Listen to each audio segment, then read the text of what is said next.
Thanks everybody for joining us, including online. Couple things. One, Mark had mentioned just a second ago that if you have questions, feel free to interrupt. Nate and I are not easily offended, so please interrupt us. And then online, please submit them. And I think Paul's keeping an eye on those questions that may be coming in. And for anybody that has questions, especially online for the panel this afternoon, just include panel in the question when you send it in. So great. We'll get kicked off. My name's Jesse Atkins. I'm an attorney here with Gardner Law. This is Nathan Downing, my esteemed colleague. Between the two of us, we have 20 years experience in the healthcare industry, regulatory and legal, that spans being in industry for both of us, as well as in-house in other healthcare settings. So today, I want to jump in and we're going to talk about an FDA enforcement update regarding. Nate and I are actually not that interesting, so I'm not going to spend too much time on these. We're mostly good looking, so you can look at our pictures, but I won't make you read about us. So the agenda for the enforcement update, we're going to do a really quick refresher on ad promo rules, kind of the rubric that we're in. I think everybody here has quite a bit of experience in this, but for anybody that doesn't or anybody that needs a refresher, we're going to go through that. And then we're going to talk about a couple of recent FDA notice violation letters that were sent out that highlight a couple of interesting and I think broadly applicable thoughts that we should have in mind when we're marketing, particularly on social media. We'll follow up with just a quick reminder that competitive promotion can come to bite you even if FDA doesn't come after you. We'll comment on state actions, and then we'll wrap it up.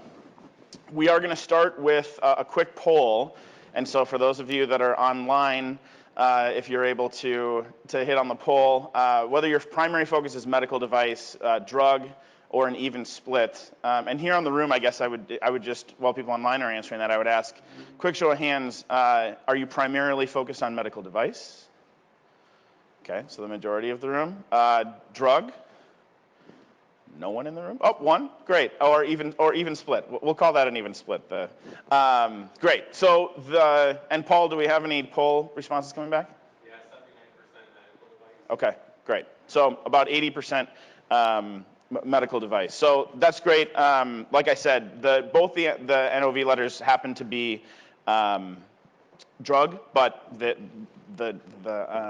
tenets of it are generally applicable. So really quick refresher, what constitutes drug and device advertising and promotion. So starting with the law, we start with the definition of a label, which is a display of written, printed, or graphic matter upon the immediate container of any article. Goes on to say that labeling critically includes written, printed, or graphic matter accompanying such article. Accompanying is something that has been interpreted very, very liberally and not just to include physical accompanying. And that is best displayed by one of our favorite Ninth Circuit decisions, which made this kind of the whole reason that we're talking about all of this, which is that most, if not all, advertising, Ninth Circuit said, is labeling. The term labeling is defined in the Act as including all printed matter accompanying any article. Congress didn't, and we, Ninth Circuit, cannot exclude from the definition printed matter, which constitutes advertising. So that's why we pay any attention to this stuff at all.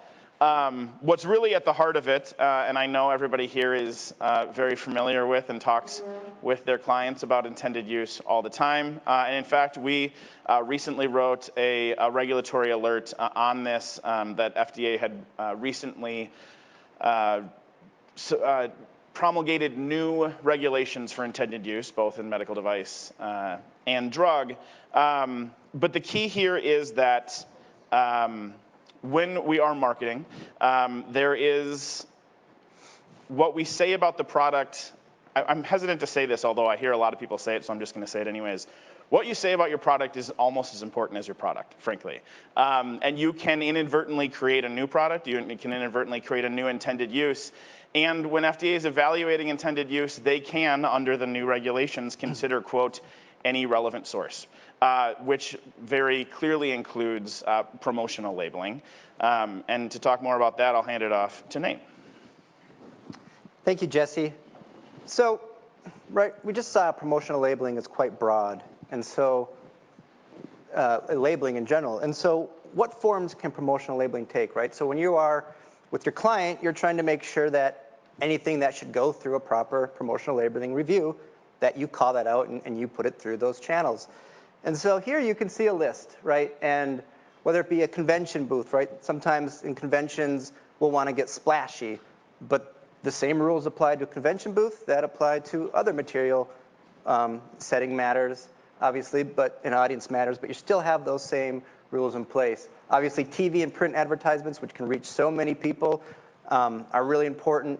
Social media, right, that's obviously promotional labeling, and we're going to talk about that later because social media, as you see, is a really hot button area where FDA is involved, mainly because, right, how easy is it for people to hop on Twitter and see that ad, right? Millions of exposures. You know, we'll talk about too, you know, the limited amount of information you can put on a social media post really can have the ability to use those.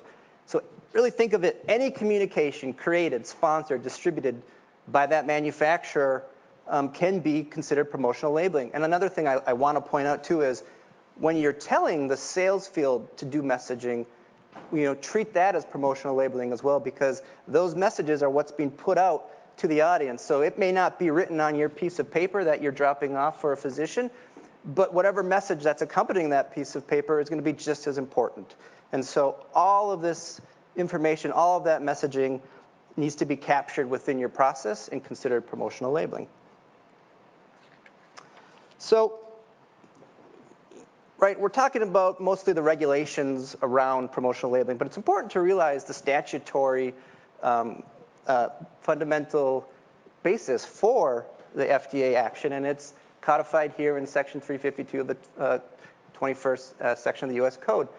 Misbranded drugs and devices. A drug or device shall be deemed to be misbranded if it's false or misleading on its label in any particular, right? So that's really broad. And so, you know, oftentimes in a ad promo, in an MLR meeting, you might discuss what it means to be false or misleading, and that term is used a lot, but because it's so encompassing, right, there's so many different areas that can be impactful and that those words can make a situation, you know, hairy, so to speak, is because of the breadth of that statute and how FDA has regulated it. And, you know, it's important to think, and these are obviously not all of the examples of false and misleading labeling, but here's some areas where you're going to have it come out.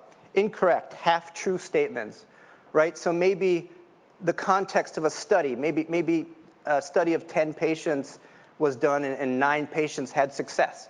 Right? But this is a study of 10 patients. So if you put out a broad label that says 90% success rate, even though it's technically accurate in that study, you're going to have an issue with misleading because you haven't said this is a 10-patient study, certainly not powered to make outcome-type proven claims. And so, sure, maybe marketing wants to use that 90% number because it does look great, and I understand that. But that's where in the review process we need to come in and say, listen, contextually, this is a half-truth, right? We need to get more context in to make sure it's not misleading. Unsubstantiating claims, you know, if you don't have evidence, it's false. It can't be, well, this is what it would be, right? Our product does X, it was proven to do X, so it must have Y outcome. If you haven't proven that outcome, it's unsubstantiated, and that can be a false claim. Ambiguous claims intended to create an implied claim. Now, I don't know about the majority of you who work in this space, but this is where a lot of my conversation in a meeting comes in, when it's kind of a back and forth of, you know, I've got my logo here and I'm making a claim about something else, right? I'm saying people with this disease have X symptom. And then I have my symbol or something here. I'm not saying my product is doing this, and then I have to come and say, well, right, now you've got to look at where is this label, where is this product logo, you know, what does it look like? Is it clear that this is, you know, meant to be a disease awareness versus a promotional piece? And all these things can play into this implied claim that gets created that can be problematic. And so, you know, that's a way to have a misleading claim unless we can catch those implied claims and really discuss them. And once again, make sure we have the proper guardrails and the proper context in place so we know exactly what message we're trying to send. subjective statements that cannot be substantiated, right? And this is where sometimes you draw the line of, is it puffery or is it something that really could be substantiated, we just don't have the evidence. This is the best thing ever, my life improved, 100%. Yeah, right, that might just be a patient saying what they think, but also there's that claim there of, I had really turned my life around. Does this match your clinical evidence, or is this a one-off that now we're putting out into the public arena because we know it sounds good? And so that's another area where, if FDA says, well, where's your clinical evidence that substantiates this, that show you can put this message out, and you tell FDA, we don't have it, this is just a patient's experience, right? That's not going to be a great argument, right? Because it's an unsubstantiated claim, even though it's a subjective opinion of that patient. And then, I kind of touched about it a little bit here, but testimonials is another area where, you might hear somebody say, well, that was the physician's opinion, right? That was the physician saying that, but the company's putting it on. So just a reminder that anything the company puts out, they need to be able to stand behind. So if a physician is speaking on behalf of your company and they have their own experience, they've done a 5-patient study and they want to discuss it, if that 5-patient study is way beyond the evidence that you have or not consistent with, right, all these things we've got to consider, that could be false or misleading, and once again, that could create an issue. So there are many other examples, but these are some main ones to hit on, and always be considering, is there an implied claim here? Is this something that really could have substantiation if a study existed, and that means I should have had substantiation to put that claim forth? We have a question. Excuse me. Can you hear me? Yes. We have a question from the chat here. Okay. On half claims, I've seen testimonials and survey results that are noted properly and not being presented as a clinical trial. Thoughts of best practices here or watch outs? Yeah, so I think what's important is you don't present it as a clinical trial, right? It's in a survey, or I think modeling also falls in this sometimes of, I don't like to say, hey, a modeling resulted in X, so then the claim is 90% of patients will see Y. It's modeling suggests, or in a model of run, X amount of times, patients were shown to maybe experience this, or patients are, the extrapolation resulted in this. And what it does is it shows, and this would be mostly an HCP claim the way I'm setting it. What it shows is, hey, we've got this evidence, and it's a model, and you can adjudicate it. We've got a survey, 9 out of 10 patients said why, and it's just a survey, right? We don't have collected outcomes. I'm not giving you statistical analyses on that survey because it wasn't powered to do so. So once again, all those guardrails of making sure they know it's a survey, not holding it out as a clinical study, that's the best way to do it. And then what you still want to understand is, do you have clinical evidence in this area?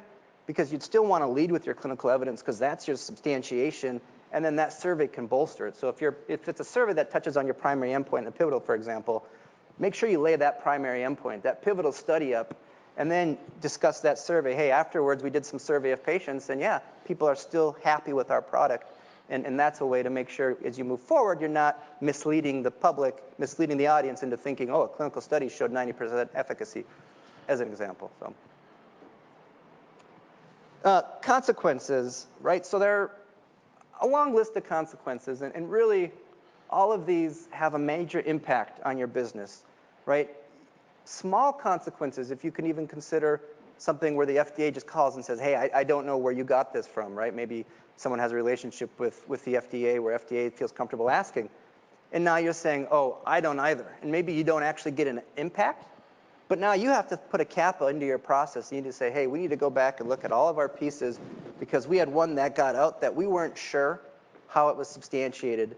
And so the cost of a CAPA, right, is great. And then you add on all of these different options for government enforcement, and you can see the compounding concern that your company can occur. So the point of this slide, and I think this is something we all know, but the options for consequence are many, and they're all costly. And having a good, robust review and a good partnership in creating these claims is the best way to avoid these consequences. So we all, understand the allure of stars, right? Especially in today's age. And they're very enticing, right? If you have a star that might use your product, might use your drug, your device, you want to be able to use that, right? You're going to reach a large audience.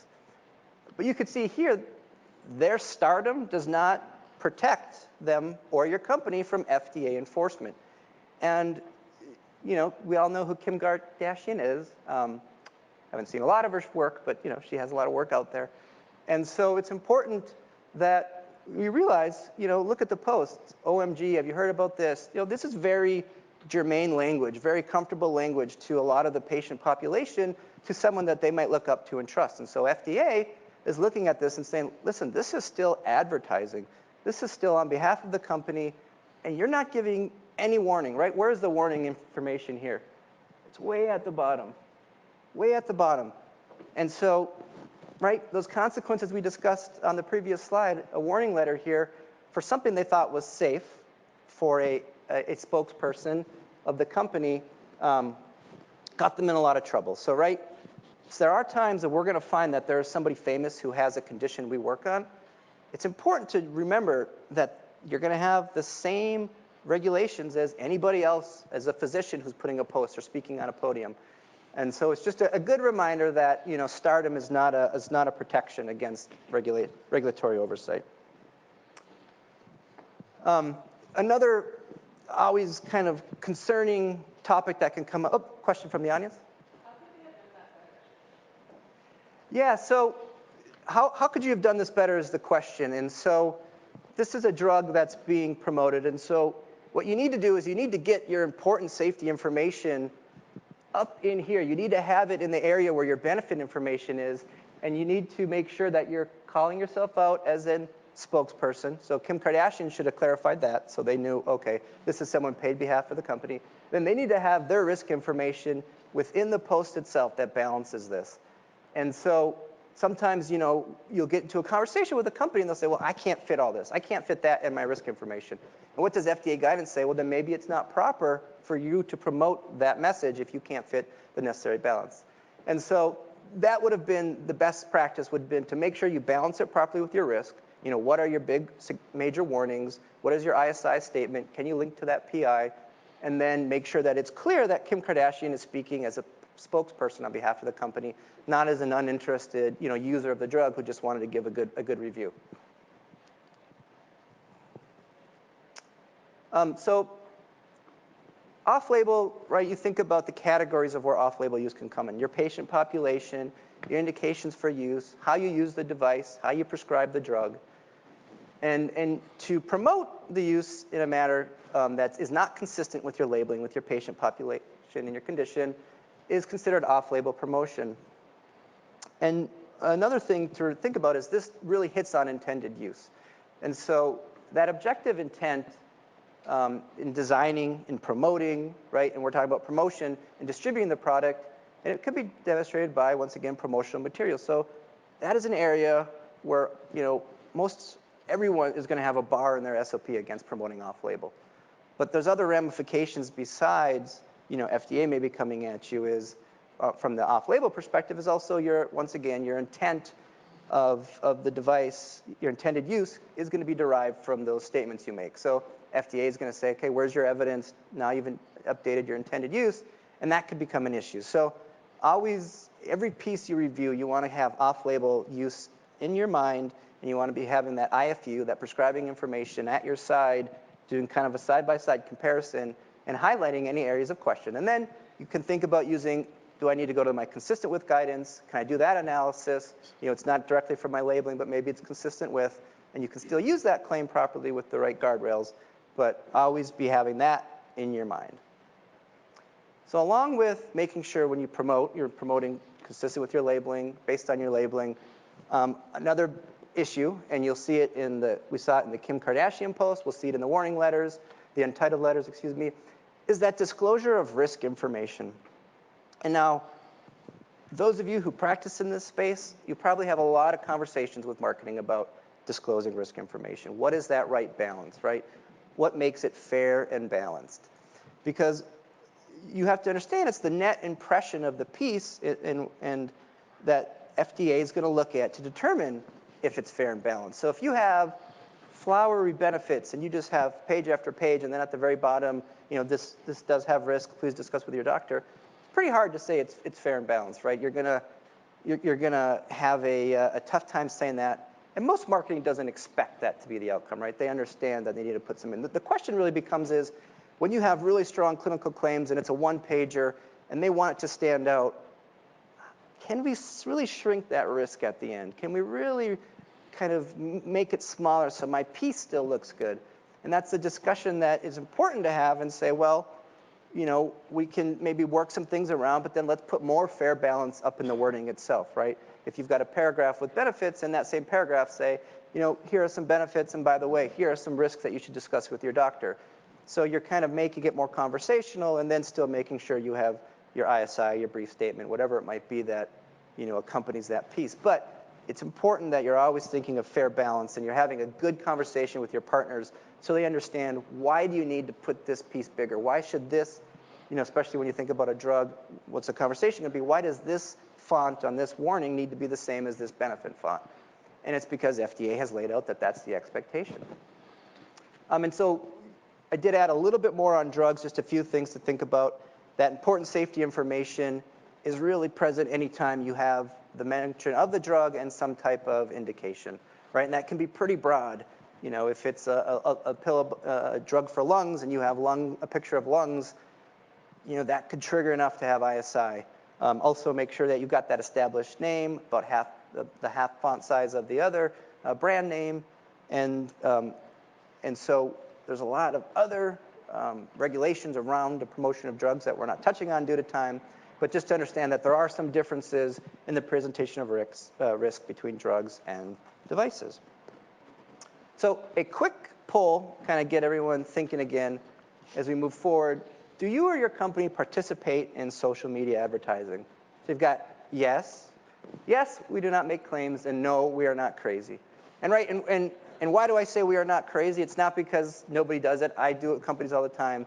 You just know kind of the work that goes into it and the risks you take. So while Paul puts that poll live, we'll kind of ask, so who here uses social media with their company to promote their device, to promote their drug? All right, so like a third of individuals use social media for that. So how many use social media but don't make any claims, like straight reminder ads?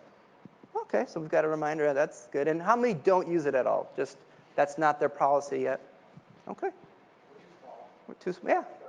No, that's what you want to think about, is what are the risks and what is your size and what is your risk tolerance? Because, right, social media, as we've seen, that's where your risk grows a little bit. Yeah, online we have about 60% yes. Okay. About 25% yes, but no claims. And then the remaining roughly 20% no, we're not crazy. So. All right, so that's pretty good. And it's nice to see some sane people. I think we can rely on them going forward. So we're going to move forward and start to hit on now the enforcement update. And I'm going to take an untitled letter, and then Jesse's going to work through one. So a little bit on the Trulicity letter. So some background. Trulicity is a drug made by Eli Lilly. And its indication, which is really central to this letter here, is an adjunct to diet and exercise to improve glycemic control in adults with type 2 diabetes mellitus. And then some relevant risks you can see here, and one that's going to really play a big role here is that box warning on thyroid C-cell tumors. So here is, on the screen, is that ad by Trulicity. 1 week is 604,800 seconds. Make every second count. Make every moment precious. They do say see purpose and safety summary, including the warnings.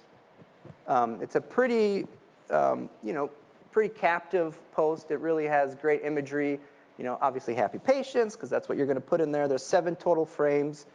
But what do you see missing? You don't see that prominent display of information about the drug's indication, the limitations of use, or the risks, right? And so you might look at this post and it maybe seems a little benign, but as the OPDP decided, it was not benign. So here's a little bit about the letter, and I'll just kind of read this one area. This post makes false or misleading claims and representations about the benefits and risks of Trulicity. Thus, the post misbrands Trulicity within the meaning of the Federal Food, Drug, and Cosmetic Act, making its distribution violative. So now they've got this letter, and now we're going to use this to educate ourselves moving forward on how to act. So here's the allegation. The post prominently presents benefit claims and representations about Trulicity emphasized by colorful, right? That's important. Colorful, compelling, and attention-grabbing, fast-paced visuals that take up the majority of the post, right? The majority of the post is another key word, with frequent scene changes, busy scenes, and large moving superimposed text, along with other competing modalities such as a strong, fast-moving musical beat. In contrast, the risk information is in a small window relegated to the bottom of the post. See that small window relegated to the bottom of the post, presented using fast-paced, scrolling, small font that cannot be comprehended by consumers. So FDA is really laying out some of those regulatory concerns, right?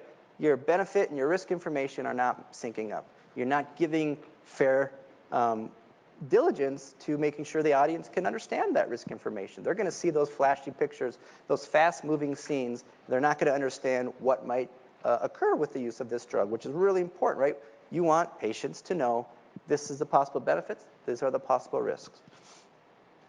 These violations are especially concerning from a public health perspective because the promotional communication creates a misleading impression regarding the safety and efficacy of Trulicity, which is a drug with multiple serious, potentially life-threatening risks, including that thyroid C-cell tumors warning. So what are the key takeaways before I hand it over to Jesse? So you need to balance your benefit and your risk information. And this is not just a drug rule. This is a medical device drug rule. This is an ad promotion of these products rule to have fair and balanced information. So it's not just information, it's also the way in which it's communicated, right? FDA had that word majority. The majority of the screen was really focused on good things, which is, what you might, as a marketer, that's what you're going to create. That's where we have to come in and help walk them back, right?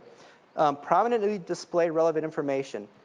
The indication was truncated, right? And in the letter, FDA talks about diabetes generally is not your indication. And that's really something that's important, right? When we have specific indications, I always try to get my clients to as kind of close to the top. Like let's get your full indication out. Maybe it's conversational. Hey, I'm an adult with X, and Y and Z are my categories, and that's what matches your indication statement. And now you can kind of flow through, but you can't just lead, for example, here with I treat diabetes. We treat diabetes when it's specific to type 2. All those individuals with type 1 who might see this are going to be confused and say, hey, I'm going to ask my doctor about Trulicity. I want to lower my A1C, right? So that's FDA's warning there. And then the risks, contraindications, the mere presence was not enough. They need to make them stand out as similar as they did the benefit information so that the audience can understand that important stuff. And then a quick 2 things. The repeat offenders, this was not the first time Eli Lilly had been called out, so that does play into FDA's overall considerations. And this was also the public watchdog and the FDA bad ad program played a role here, and that was submitted to FDA. I'm going to turn it back to Jesse to close out. Thank you. So either of you could take this question, but in the chat, are a large chunk of complaints generated by competitors versus OPDP seeing them on their own? Yeah, so in my experience, competitors really drive a large amount of complaints. They'll send things into the FDA. We can't always follow that out. You don't always know the result. But certainly they're policing you a lot because of the implications of competitors being able to take down your messaging. Yeah, I mean, I would echo that and suggest that, one, you're not always positive where it came from, but commonly when you see, for example, a MedWatch complaint will come through that will be anonymous and will be artfully written and referencing statute and regulation. And my assumption is that somebody was not sitting on their couch watching a Trulicity ad and writing that in. So I think most commonly it's your competitors that are watching out for you. But FDA certainly is identifying these things as well. I'm going to talk quickly about Duobri.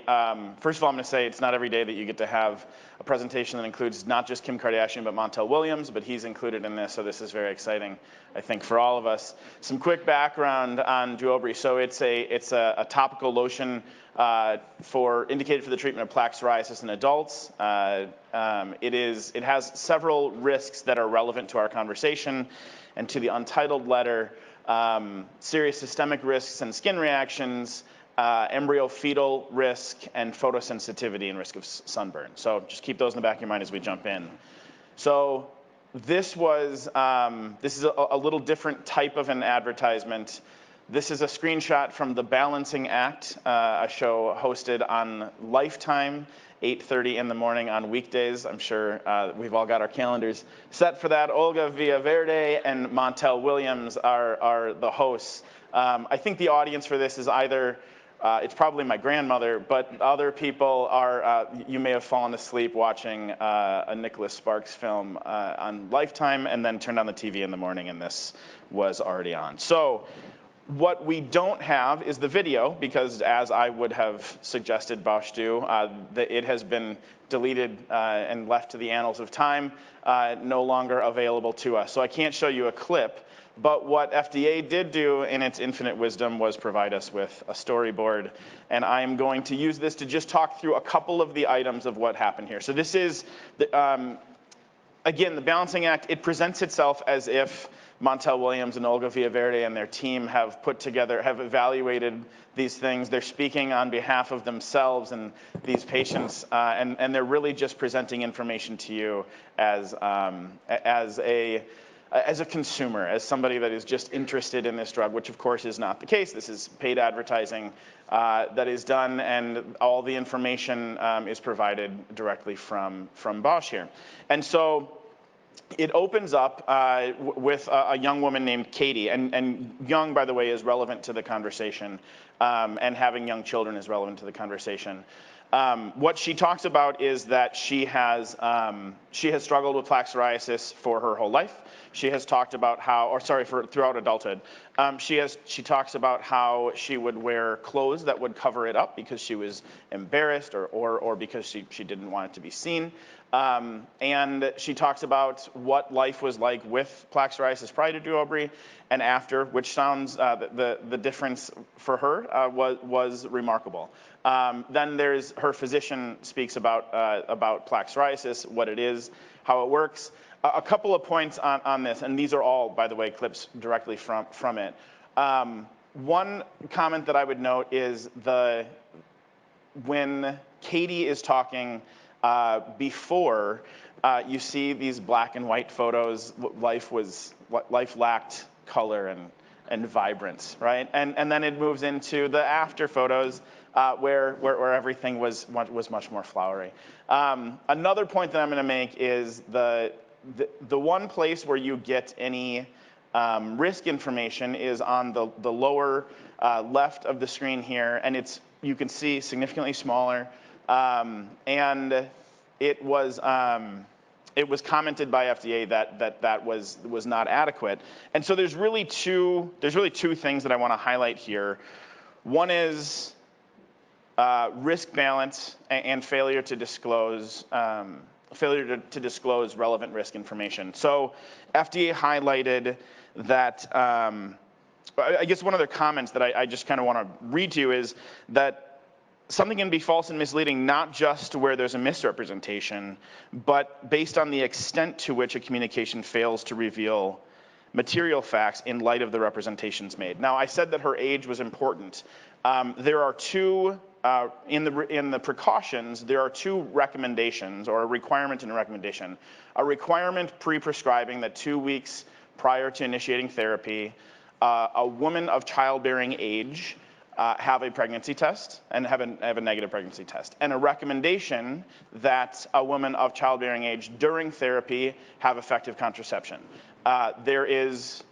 The studies have demonstrated embryo-fetal risk, and so it is contraindicated for pregnant women. So her age and the age of the children was highlighted by FDA.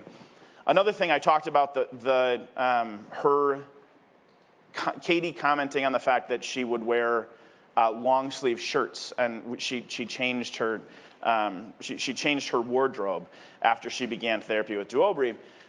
One of the things that FDA highlights is risk of photosensitivity, risks and risks of sunburn are not commented on in the ad at all. And so FDA commented that merely by her making that comment, and they also commented on her wearing a shoulder exposing shirt, that those are the types of things and when Nate talked about implied claims earlier, right?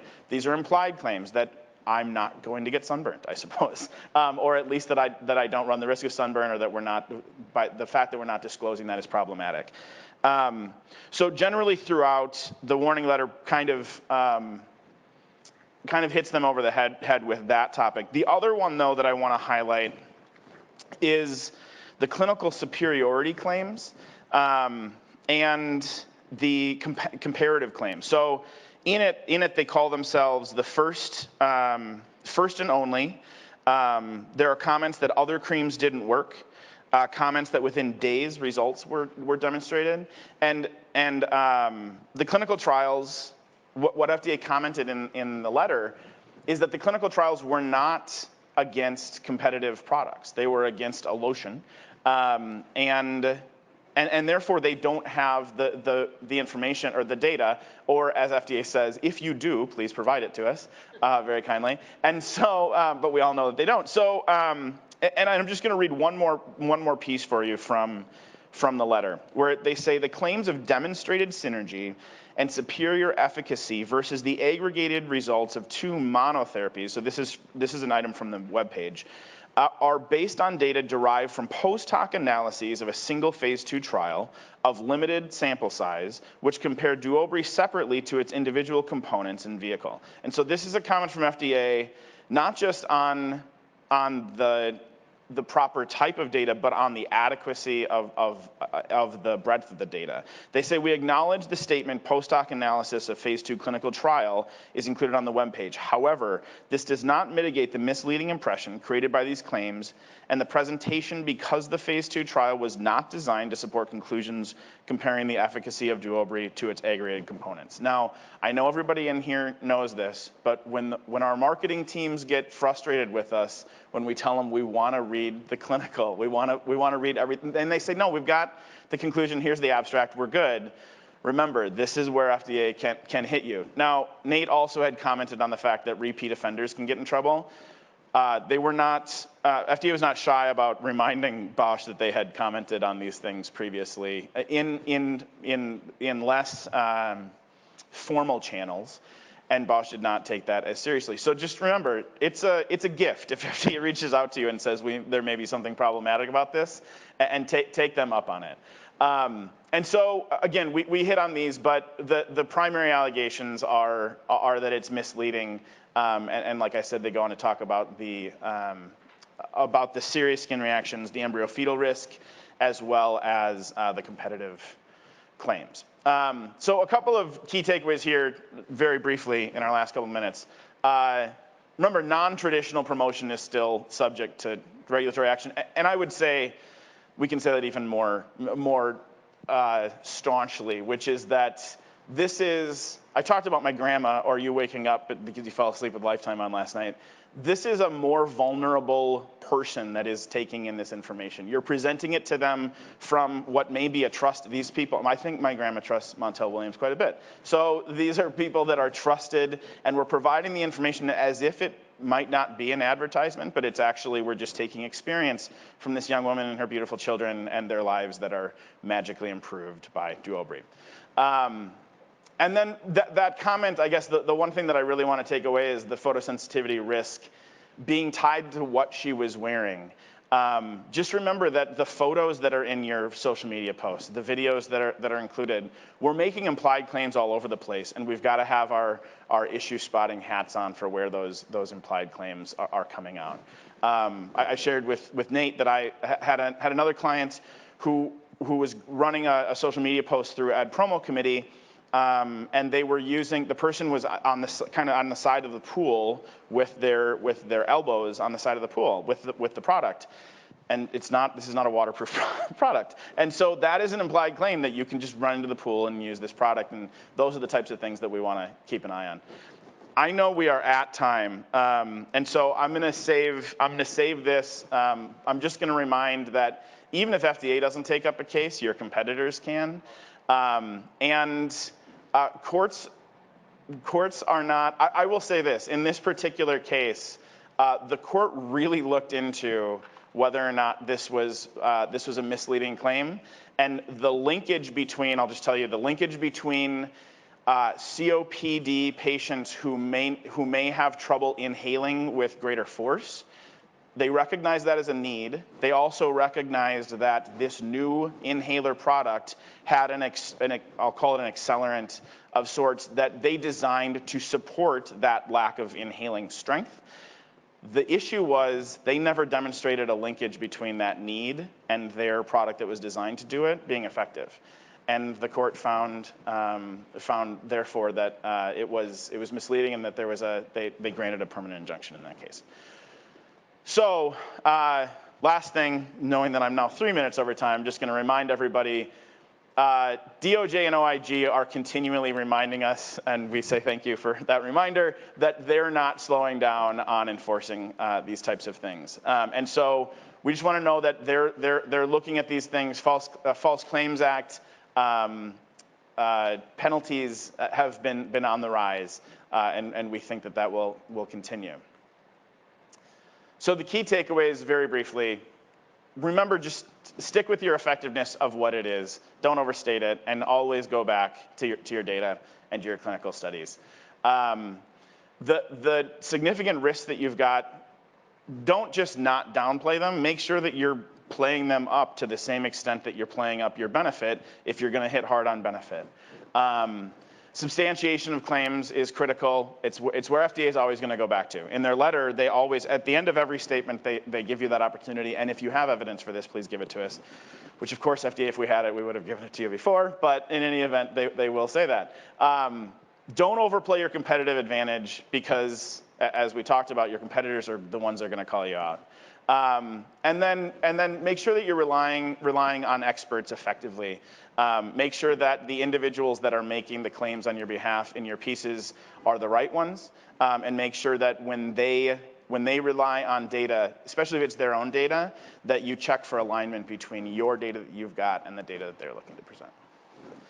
So that is it with negative 4 minutes left for questions, but we still are happy to take a couple. So yeah, go ahead. Oh yeah. Yeah, we have one on the chat too. Okay, great. We'll start here.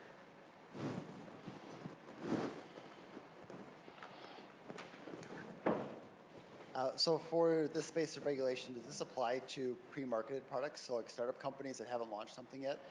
Yeah. So technically no, but also yes. So technically, if you've not placed a product into interstate commerce, FDA does not have the authority to bring down any regulatory action. However, claims that are made prior to going to the market you basically can consider that a file that's being created. And the moment that it's placed in interstate commerce, all of those can be considered false or misleading claims that were made about the product, and therefore regulatory action can be taken. Yeah, and that was going to be my second part, because you make this I've seen startups make a website that talks very flowery about their technology. Right. Without any support, and then if they do get to market, they have this. So commonly what you'll see is you'll have startups with brilliant engineers and business people, and they've got a great idea, and they're running strong, and they're like, we're going to hire legal and regulatory and compliance before we really go to market, but like, let's get this thing going. They're very excited, and they don't really give the thought as to what those risks may be. So Thanks. We had one question in the chat, and I think it'll be a quick one. But Sure. Does the FDA watch for advertising and promo issues, or do they have to wait for a complaint? They can bring it on their own. OPDP gets submitted to them for a drug, so they have all those in front of them, and they can go on the internet and they can find these things, and they'll be at conferences, right? FDA often is at a conference picking up your material. And so, yeah, absolutely, they can be the person, the entity that brings the concern forward. So you got to consider both FDA and competitors. Where do press releases fall in this category of advertising and promotion? Because I see, specifically for PMA devices, I see the general clinical result produced in there, but I don't see is the list of the risks associated with those products routinely. Yeah, so I think that's an excellent point, because it is still advertising, promotional material. Generally, FDA hasn't done a lot in that arena, but they can, right? There is and I can't think off the top of my head to tell you the specific, I can look for it, but there's been some actions out of press releases. And I usually advise my clients, like, if you're going to make these claims, let's still balance them. Let's have a link to that risk information, because what you're doing is you're giving yourself a good setup. Now, is it a press release that's truly a press release going after the investor community, right? So you have to look at how you're using the press release, who you're directing it towards, because like a true investor press release can be different. This can be more forward-looking. You're going to have certain statements on that indicate this is what it's for, right? So you can't give a blanket answer on press release, so you do have to look at the content in the audience. But if that's content in that audience are really seeming promotional, it is promotional material and advertising labeling, and I think it's worth considering these regulations. Now, you're going to have a conversation with leaders, and you're going to come out what risk you think is proper, but I think it's best to treat it as labeling, because that's what it is, and just the lack of enforcement doesn't mean it's a free-for-all. And I would just add to that generally, like Nate said, FDA has kind of taken a bit of a hands-off approach to press releases to financial-related, investment-related type activities. But you do occasionally see manufacturers that will turn their press release function into a marketing arm, and now they're just issuing press releases nonstop. And at some point, that's just a new marketing arm, and they're not really press releases. So keeping an eye out for that and making sure that press releases are in fact press releases is one of the best things you can do. We have a couple more questions in the chat. First one here is it not okay to have a patient talk about other treatments they tried that were unsuccessful and or treatment was successful? If they use general terms and do not name the specific other therapies, is that okay?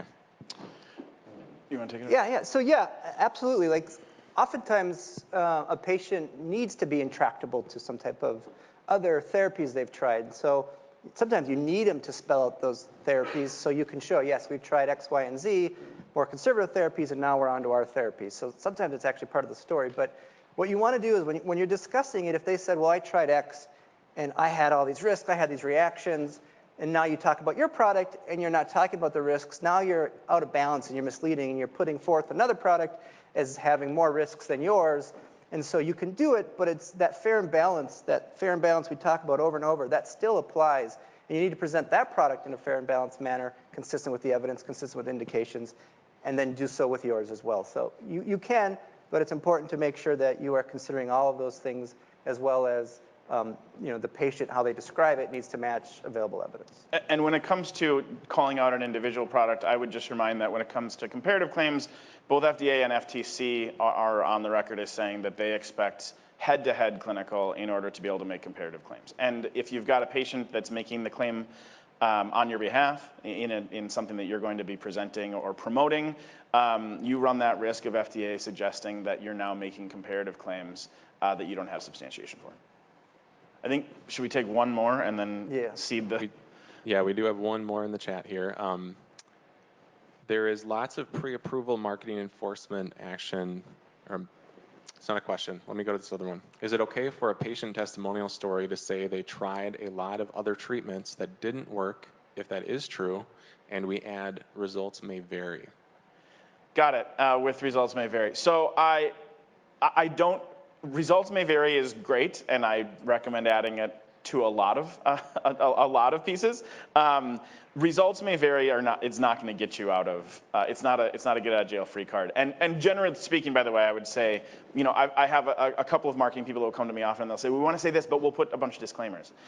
But you can't lie about something and then disclaim it at the bottom. Disclaimers are not going to get you out of most things. And in fact, FDA is constantly hitting on the fact that the information that you're providing in small font at the bottom is not adequate to balance or to provide more the nuance necessary to understand, or just to give the full story with the large, flowery, everybody is healthy after using our product language at the top of the screen. So I think results may vary in that situation is great. I wouldn't change your threshold for what you're willing to promote from a patient testimonial perspective shouldn't change based on adding results may vary. I'd say add it no matter what, but keep your threshold for whether or not you're going to use those statements the same. Yeah, all results may vary may do is allows that patient, that physician to know, I may not get that same result, but it doesn't make something true that was untrue to begin with, so, you know, Yeah. gotta be careful. All right, thank you very much. Appreciate all the questions, and we'll be around if there are other questions. And apologies to the next presenter that we just took some of your time.